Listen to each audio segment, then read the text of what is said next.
Welcome to the program today. It's my privilege to introduce our guest today. The title of these DVDs is called The Elite Speak. My guest spent some 3 years working on the Alaska pipeline as the chaplain and met some of the ruling elite, and they have told him many things that they have planned. As far as we know, we haven't been able to find anything that he has missed on in terms of what the elite plan for the future. So, Lindsey Williams, welcome back to the program. Thank you, Stan, for allowing me to be in your studio today. Just a matter of hours ago, an 87-year-old elitist said to me, "Chaplain, tell them everything. I'm too old to care."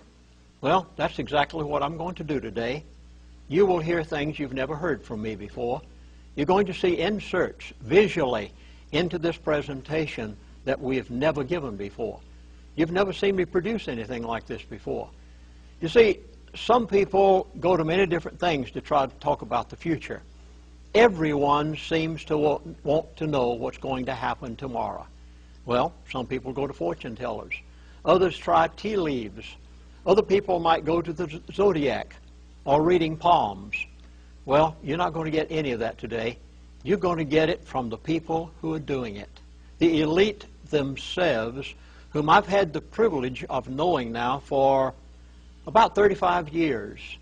And during this period of time, I've kept in touch with a few of these people, and everything they've ever told me has come to pass exactly like they say it, because they are the ones that do it.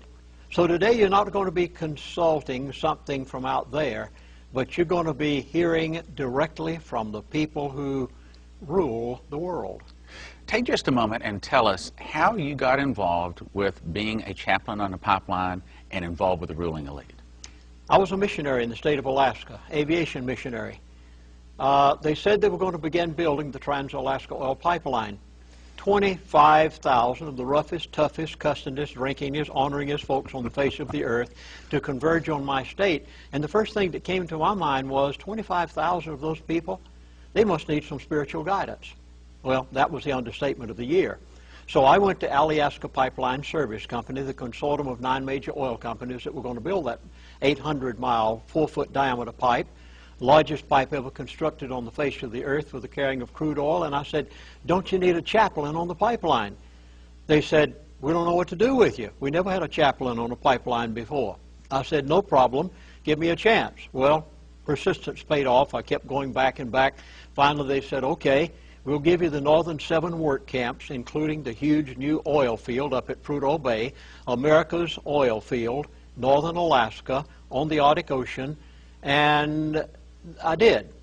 About 9 months after my arriving on the pipeline, the oil companies came to me and said, "Chaplain, we can't believe how much good you're doing for us. You're saving us thousands of dollars of counseling fees we aren't having to pay. We'd like to offer you executive status in an advisory capacity in order to help the relationship between management and labor." And I said, "Well, what does that mean?" They said, "Well, go any place you'd like. We'll give you your own truck, write your own airline tickets when you want to go somewhere. And we would like to invite you to sit in on our board meetings in an advisory capacity." Wow. I had not the slightest idea what I was getting into. For 3 years' time, I literally sat, as you and I are sitting right now, across the table from each other with the elite of the world, the people you hear about in the World Bank, the IMF, the people who rule nations and control currencies. And I had an opportunity to talk with them one-on-one, not as a pastor to a church member, but as a person on their pipeline. And for 3 years' time, I analyzed these people. I'd like to say, if I may, emphatically, and hope that I can somehow help those in the viewing audience to realize how positive I am in saying this. There positively is a group of people on the face of the earth who control the world. I don't know how to say this any more positively than for you to understand. I lived with them, I knew them, and I've kept in touch with some of them. Now, and they're not all bad people, are they? No, positively not. And they don't all have evil intentions all of the time, do they? Well, if so, this man would not be giving me the information he was giving me. So they do have their moral code, which is quite different than yours and mine. But yet, on the other hand, if you were walking down the street and saw one of these people, you wouldn't recognize them from anyone else. Of course, they might have on a suit and tie, but they would be the ordinary person that you would easily know who they are. But they emphatically are in charge. Oh, they positively are in charge. They know exactly what they're doing, and they control governments. They tell the president what to do. They dictate to Congress what bills to pass. They control the currencies of the world. They have put the world into the state it's in today. They have established the New World Order. I could go on and on and on with They are in charge. Oh, they are totally in charge. They know everything they're doing, and it's planned well in advance. Is this a group of 2 or 3 people, 200 or 300 people, or 2,000 or 3,000 people? Do you have any idea how many people are a member of this elite ruling class? If you took the very top, you would probably begin with maybe a dozen people who know everything that's going on and make all of the rules.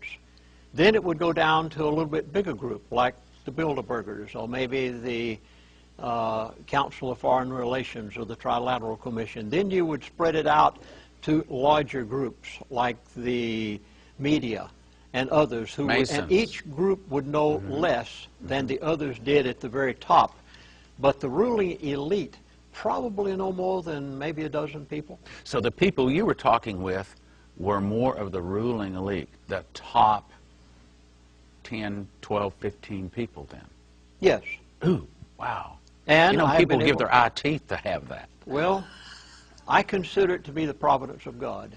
So let me just give the Lord the praise and the glory right now. Amen. I believe that the Lord put me amongst this elite for a short period of time and allowed me for the past 35 years to keep in touch with some of these people in order that I might be able to be here in this studio today to let you know what you can expect for the next 12 months in order that you might prepare your dinner table in your household.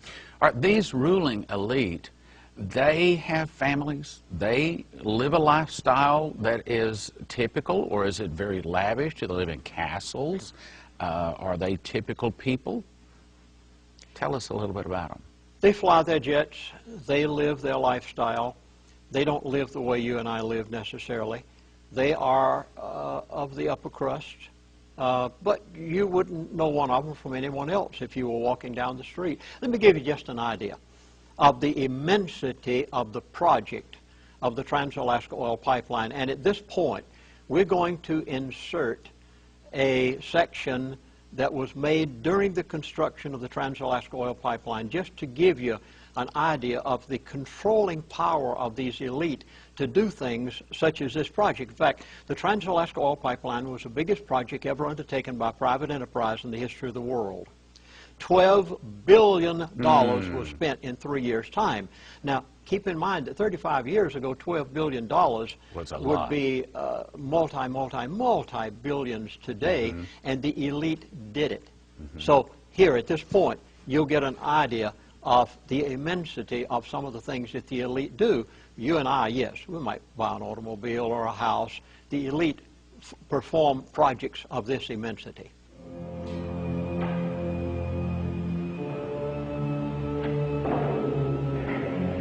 The PYS is for, P is for Prudhoe, Y is for the yellow band, and S is for Somioso. We started with 10,001. We have 15,500 to do.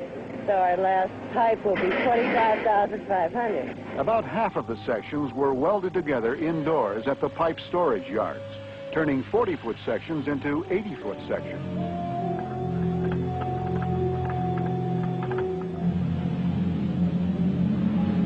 Altogether, more than 80,000 sections of pipe were cleaned, numbered, and coated to prevent corrosion in the Arctic climate.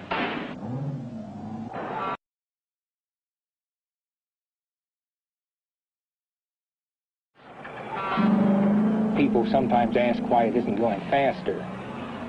Well, it's like painting a house. It takes a long time to prepare the surface, but it doesn't take long to actually paint it.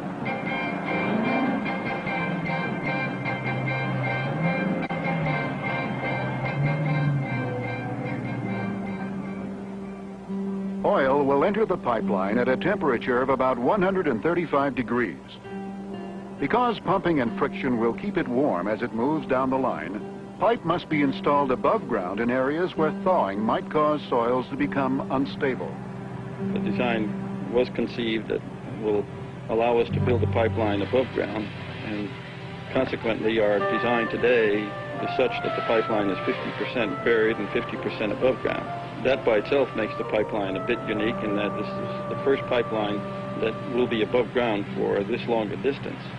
About 400 miles of the pipeline is installed on supports in areas where there is ice-rich permafrost. Permafrost is frozen soil that may be anything from solid rock to muddy ice. In other words, do they drive Cadillacs? Do some of them have nice cars? Do they live in huge houses with servants? Or do many of them, are they people that we might pass on the street and might not even recognize them?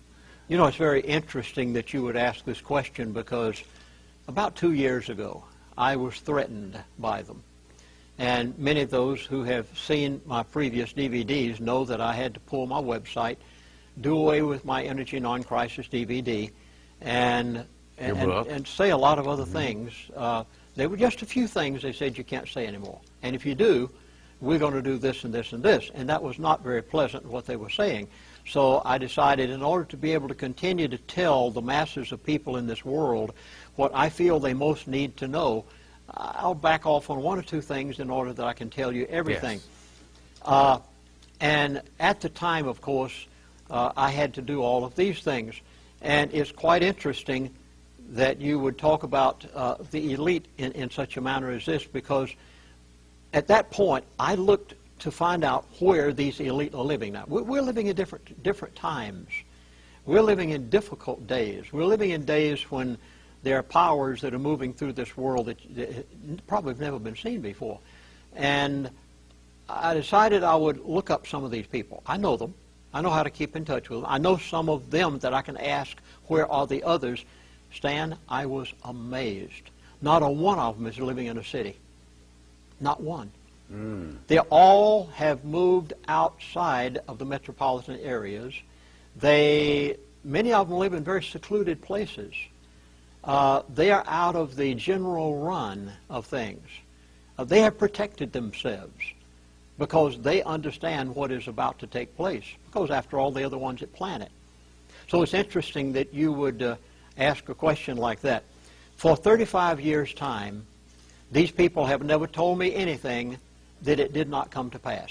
It happened exactly like they said. Now, everything that you are going to hear and view on this DVD today, you can depend on the fact it is going to happen. Mm-hmm. It positively will take place. They will do it. There is no question but that they have the power to do this, and they will do it. But sometimes their timetables are delayed or changed, but generally they get what they want, correct?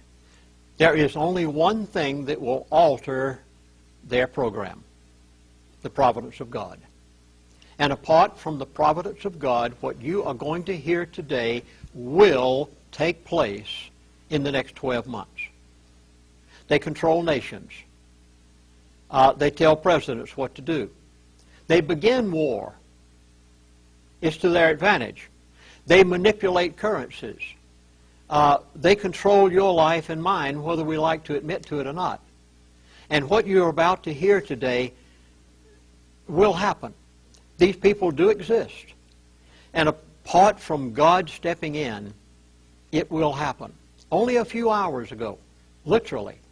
I mean, this did not take place 6 months or a year ago. This elitist, 87 years of age. Chaplain, I'm too old to care. He's going in for an operation in a few weeks. He may or may not come out. He said, tell the world everything. Just tell them. They've got to know. It's almost as if he was confessing everything that he wanted